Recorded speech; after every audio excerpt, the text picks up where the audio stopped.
नमस्कार दोस्तों, बाजार हाट न्यूज चैनल के एक नए एपिसोड में आप लोगों का बहुत बहुत स्वागत है। तारीख है दोस्तों 26 सितंबर 2022। आप लोगों को नवरात्रि की हार्दिक शुभकामनाएं, बधाई। और बैंकिंग स्टॉक के एनालिसिस लेकर आपके सामने हाजिर हूँ।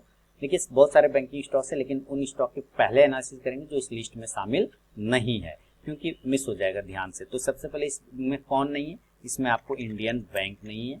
मैं इंडियन बैंक पहले देख लेता हूँ। और इंडियन बैंक 186 के आसपास चल रहा है, 5% का गिरावट। सेलिंग करना होगा इंडियन बैंक को, 183 के नीचे सेल करेंगे, लेकिन 180 बढ़िया सपोर्ट है। 180 के नीचे जाने पर ही बड़ी गिरावट होगी, अदरवाइज वहां से एक बाउंस देखने को आपको मिल सकता है इंडियन बैंक में। दूसरा स्टॉक जो है वो केनरा बैंक का होगा, क्योंकि केनरा बैंक भी इसमें शामिल नहीं है, तो मैं देख लेता हूँ इसको। देखिए, केनरा बैंक नीचे से, लेकिन अब हमारे पास जो इंपॉर्टेंट सपोर्ट है वो 210 रुपए का। दोस्तों 210 के नीचे जाने पर खराब होगा, अदरवाइज कोई दिक्कत नहीं। और 225 से 30 के ऊपर जाने पर मजबूत हो जाएगा।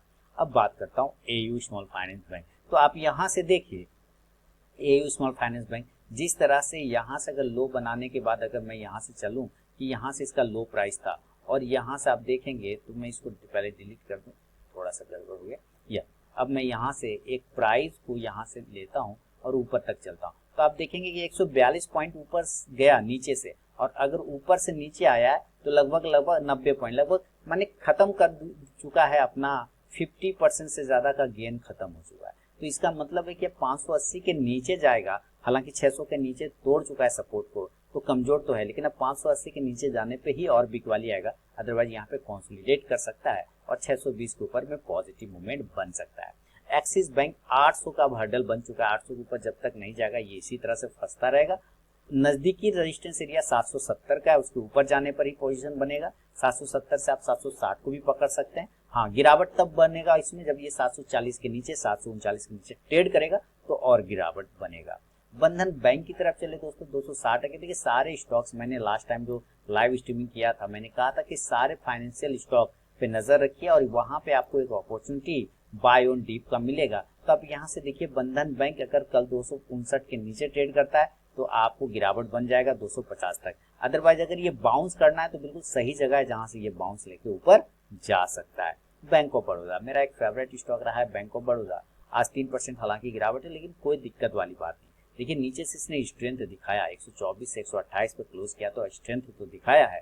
तो कल अगर 131-32 के ऊपर ब्रेक करे तो आपको 135 से 40 के टारगेट बनेंगे। इसके अलावा हम लोग चले फेडरल बैंक की तरफ में। दोस्तों, इस स्टॉक्स में पेशेंस टेस्टिंग होता है, काफी दिन धीरे धीरे चलता है, आराम, और लॉस नहीं देता। अगर आपने पोजिशनल पोर्टफोलियो में रखा है तो लॉस नहीं देगा आपको, लेकिन प्रॉफिट भी बहुत धीरे धीरे देता है। तो इंपॉर्टेंट सपोर्ट है 100-104 के आसपास का, उसके नीचे नहीं जाना चाहिए। रेजिस्टेंस 116, उसको ब्रेक करेगा तो 120 से 24 का नेक्स्ट टारगेट बनेगा।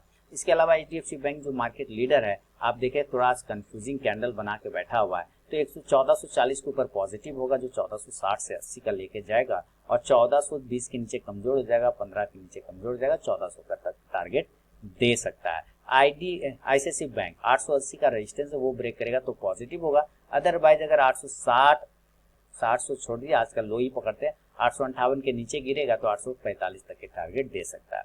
आईडीएफसी फर्स्ट बैंक की बात कर लेते हैं। बाय ऑन डिप अगर करें तो लॉन्ग टर्म का व्यू रखें, उसके पहले बिल्कुल भी नहीं। इंडसइंड बैंक बहुत तेजी से चला, प्रॉफिट बुकिंग भी बहुत ही भयानक इसमें आया है। आप देखिए, आज भी 33 पॉइंट नीचे है, 34 पॉइंट नीचे है, और ये कंटिन्यू डाउन में ही आ रहा है। अब ये वो जगह है जहां से एक उछाल, एक बाउंस इसमें आपको देखने को मिल सकता है। अगर यहाँ पर ये रेजिस्टेंस एरिया था जो अब इसका सपोर्ट बन चुका है, तो अगर ये 1135 के नीचे कल निकलता है तो सेल करिएगा 1120 के लिए। लेकिन अगर ये 1160 के ऊपर, 55 के ऊपर निकलता है तो आपको वापस 1175 से 1180 का इंट्राडे टारगेट दिखा सकता है।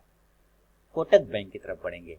कोटक बैंक में जो पोजीशन होगा, हमारे पास सपोर्ट एरिया 1800 के पास एक्यूमुलेट एरिया है, यहाँ पर आ जाए तो आप यहाँ पे एक्यूमुलेट करिए, होल्ड करिए। 1860 के ऊपर जाएगा तो और भी पॉजिटिव मूवमेंट हो जाएगा। पीएनबी सिर्फ बाय ऑन डिप करेंगे लॉन्ग टर्म स्टॉक के लिए, उसके पहले बिल्कुल भी नहीं। और इसके अलावा मैं एसबीआई की तरफ चलूँ, एसबीआई का चार्ट अभी आपके सामने ओपन होगा, और यहाँ एसबीआई ने अपने बॉक्स को ब्रेक किया। लॉन्ग टर्म व्यू रखिए, शॉर्ट टर्म छोड़ दीजिए, जिसमें 530 के नीचे गिरावट बढ़ सकता है, 550 से 60 के ऊपर भी पॉजिटिव होने की चांसेस के बनेंगे। तो अभी ग्लोबल मार्केट को देखिए, समझिए, थोड़ा पेशेंस रखिए, मार्केट में पेशेंस रख के ट्रेड करिए। नहीं बनता है मौका तो छोड़ दीजिए, कोई जबरदस्ती ट्रेड करने की जरूरत नहीं है, 2-4 दिन रुक जाइए, कोई दिक्कत नहीं। और अगर आप इंट्राडे ट्रेडर हैं तो बाय और सेल दोनों की अपॉर्चुनिटी आपको मिलती रहेगी। तो चलिए मिलूंगा नेक्स्ट वीडियो में दोस्तों, तब तक के लिए बहुत बहुत धन्यवाद।